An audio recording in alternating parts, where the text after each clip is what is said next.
Muy bien, seguimos en el programa. Ya se encuentra con nosotros el reconocido abogado Gonzalo González. Aquí le vamos a saludar y darle la bienvenida al programa. ¿Cómo está, doctor Gonzalo? Muy buenas noches, Felipe. Buenas Muchas noches. gracias por la entrevista. No, felices de poder conversar con usted respecto a un tema muy delicado y que obviamente es bastante cotidiano, diría yo, por las informaciones que muchas veces se ven a través de los medios de comunicación. El tema de la violencia familiar, ejercida muchas veces por el papá hacia la madre o hacia los menores, hacia los hijos. Una situación como esta, por ejemplo, ¿qué clase de violencia se puede dar? ¿Violencia física, violencia psicológica? ¿Qué dice la norma en relación al tema? Sí, anteriormente, y es una norma muy antigua la que existía, era la ley 26.260, la ley de protección frente a la violencia familiar. Esta norma ha sido derogada. Lo último que tenemos sobre normas de protección contra la violencia familiar es la ley 30364, que es una ley, ya no se llama contra la violencia familiar, sino ley para prevenir, sancionar y erradicar la violencia contra las mujeres y los integrantes del grupo familiar. Incluso dentro de estos integrantes del grupo familiar ya no se encuentra solamente pues a los que tengan una convivencia actual, sino también a la violencia que se comete entre los ex convivientes. Y también entra a tallar aquí la vulnerabilidad en la que se encuentran pues el adulto mayor, el que tenga más de 65 años, evidentemente los menores que forman parte de este entorno familiar, y asimismo pues las mujeres evidentemente que son agredidas, ¿no? Y bueno, respondiendo a tu pregunta, no puede existir, y para eso existen precisamente estudios serios referente a ello, no puede existir violencia física sin que haya existido de por medio violencia psicológica. O sea, para llegar a la violencia física, una cosa lleva a la otra, necesariamente ya ha tenido consustancialmente haber violencia psicológica.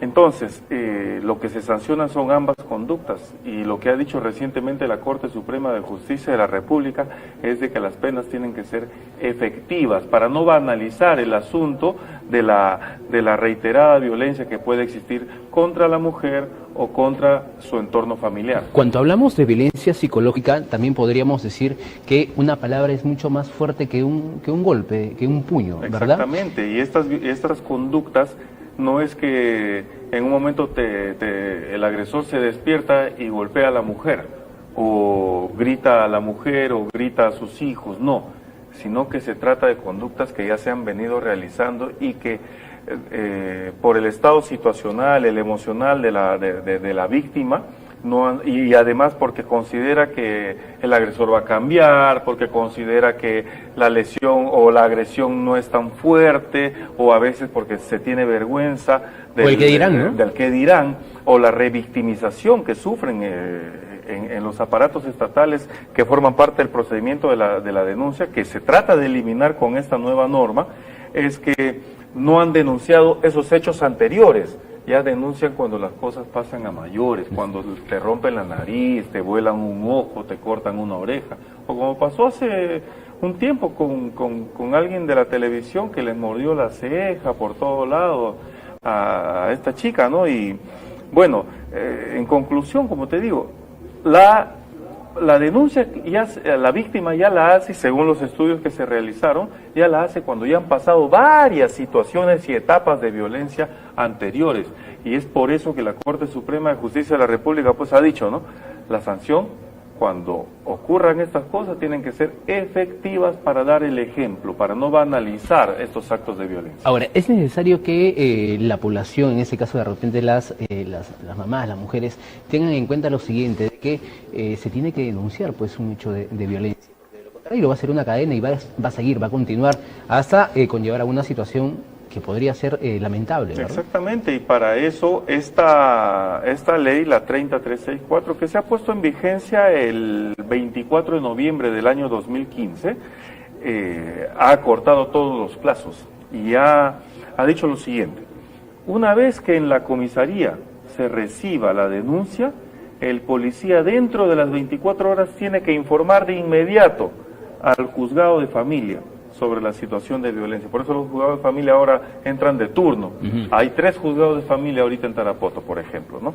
Entonces, recibe la denuncia el policía, inmediatamente hace su informe policial y en menos de 24 horas tiene que estar ya puesto en conocimiento del juzgado de familia. El juzgado de familia tiene 72 horas nada más para resolver mediante una especie de juicio oral, es una audiencia oral, sobre las medidas de protección, sobre el estado de la víctima y cuáles van a ser las medidas que se van a tomar contra el agresor. Dentro de ellos, pues dentro de las medidas de protección, tenemos el retiro del agresor del domicilio, por ejemplo, tenemos el impedimento de acercamiento, tenemos la prohibición de comunicación con la víctima, tenemos la prohibición de la tenencia de armas, un inventario de sus bienes, algunas medidas de que mientras dure el proceso, que es un proceso especial y expeditivo, por lo tanto rápido, ya vaya pasando alimentos a la víctima y a los integrantes de su entorno familiar. Sí. Cosas como esas se ha incorporado en esta norma, aparte de acortar los plazos, estas medidas y la creación de un registro único de víctimas y agresores para que esa persona, el agresor, vaya a estar debidamente identificado y manchado de por vida. Sí es. Número 1.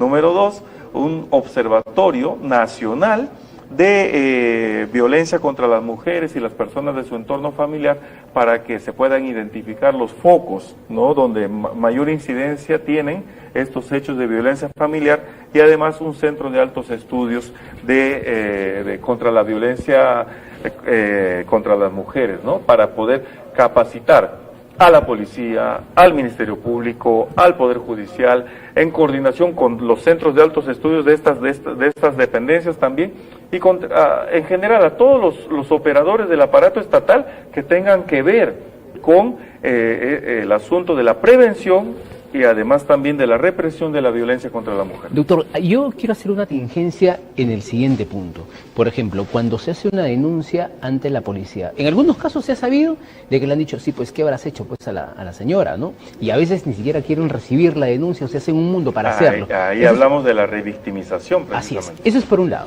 Segundo, cuando el caso de violencia pasa al Ministerio Público, el Ministerio Público, dentro de sus facultades y funciones, solicita una pericia psicológica. Ahora, esa pericia psicológica te la pueden programar, en el mejor de los casos, dentro de los 3 meses siguientes.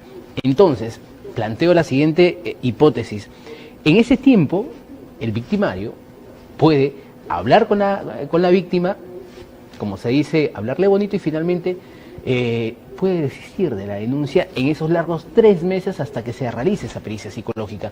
Hay muchas cosas que cambiar, creo, ¿no? Claro que sí, no te digo que la norma sea perfecta, lo que dice la norma es que en el plazo máximo de 72 horas el juzgado de familia debe, al menos, si es que no llega a sentenciar, disponer las medidas de protección correspondientes, adecuadas para el caso que se está presentando. Y bueno, lo que menciona respecto de la demora en atender a la víctima para un informe psicológico y una evaluación de ese tipo, pues sí, tienes razón, el caso puede demorar. Por ejemplo, tengo un caso ahorita, conozco un caso de una víctima que le han programado para marzo, en enero, para marzo recibe su atención psicológica. A eso iba. Así es, pero antes de ello, o en pro de ello, se ha establecido pues que como medida de protección esta persona no puede acercarse, este agresor no puede acercarse a la víctima, ¿no? Y para ello pues la víctima tiene todo el aparato estatal, estamos hablando de la policía y la respectiva fiscalía, para que puedan hacer valer ese derecho, ¿no? Ahora, es importante también mencionar de que independientemente de las medidas de protección, las que van a continuar incluso cuando se emita una sentencia en favor de la víctima, en contra del agresor, el juzgado de familia inmediatamente, si han habido lesiones, sean leves o sean graves, dependiendo de los días de atención o prescripción facultativa que se dan, inmediatamente o paralela e inmediatamente lo que tiene que hacer el juzgado de familia es también remitir copias certificadas al juez penal, o también el que haga sus veces, a veces tienen un juez mixto nada más en algunas localidades, remitirle copias certificadas de los actuados para que el juez penal, en uso de sus atribuciones, pues pueda disponer que se remitan también a su vez las copias certificadas a la Fiscalía Penal correspondiente para que se investigue al agresor, no solamente por esos actos de violencia, sino también por el delito de lesiones leves o lesiones graves que pudiera haber cometido. Y se ha incluido dentro del Código Penal el delito el daño psicológico que pueda haber cometido contra la víctima, ¿no? Claro que, como lo acabas de mencionar muy bien, la probanza del daño psicológico es lo más complicado acá, más aún si ese examen psicológico se puede posponer para dentro de unos meses, ¿no?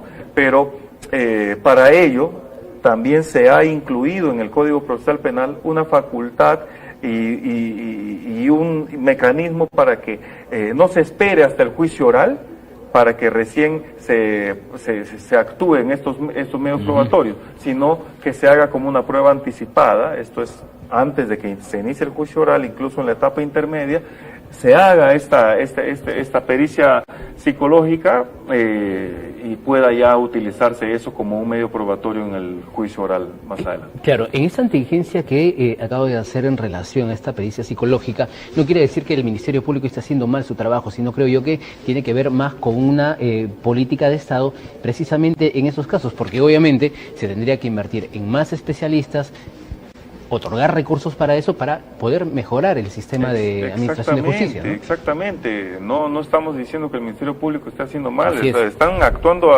céleres en estos temas, y eso es muy bueno, muy buena señal.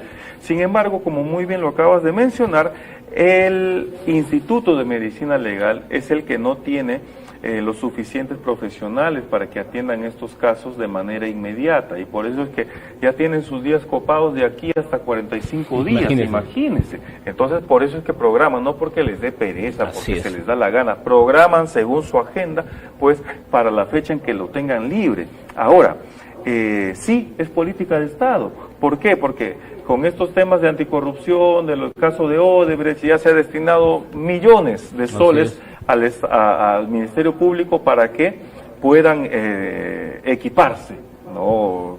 Con personal, con equipo, con todo, para que combatan la corrupción. Ahora falta que se haga lo mismo como política de Estado para que el Ministerio Público, vía su Instituto de Medicina Legal, pueda tener más profesionales. Hay un problema que hay ahí en el Instituto de Medicina Legal. La mayoría de los psicólogos o psiquiatras que pudieran tener no mueren, no viven por estar en el Ministerio Público, en el Instituto de Medicina Legal, porque las remuneraciones no son atractivas. Entonces, el Ministerio Público también tiene que trabajar no solamente en crear plazas, sino también en hacer que esas plazas tengan remuneraciones atractivas, que la gente quiera trabajar allí, sepa que puede ascender, porque lo que queremos pues todos es hacer carrera en un lugar, queremos ascender, pero si tienes un tope donde te quedaste en solamente ser psicólogo para que atiendas esto, hay gente que no lo va a aguantar toda su vida, ¿no? Así es, y yo quería hacer otra tingencia, porque en algún momento conversaba con representantes del Ministerio Público y me decían, Felipe, a veces no hablo de la Fiscalía de Familia, sino hablo de otro tipo de fiscalía como tal vez, no sé, se me ocurre la Fiscalía de Anticorrupción, ¿no?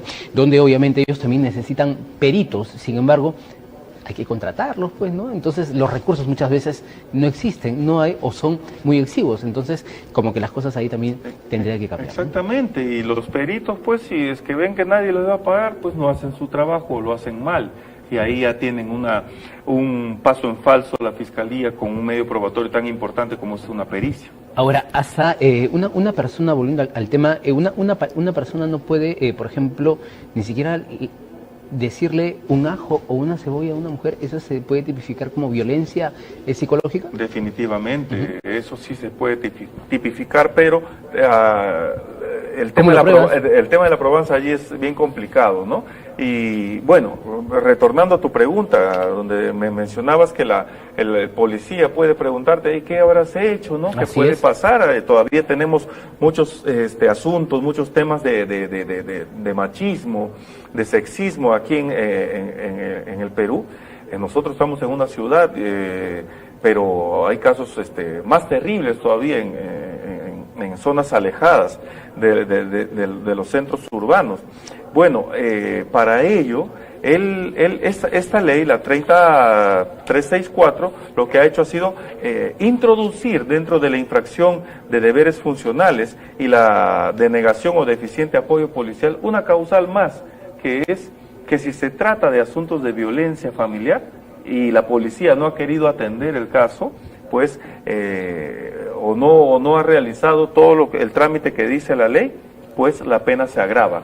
Eso lo establecen en esta modificatoria.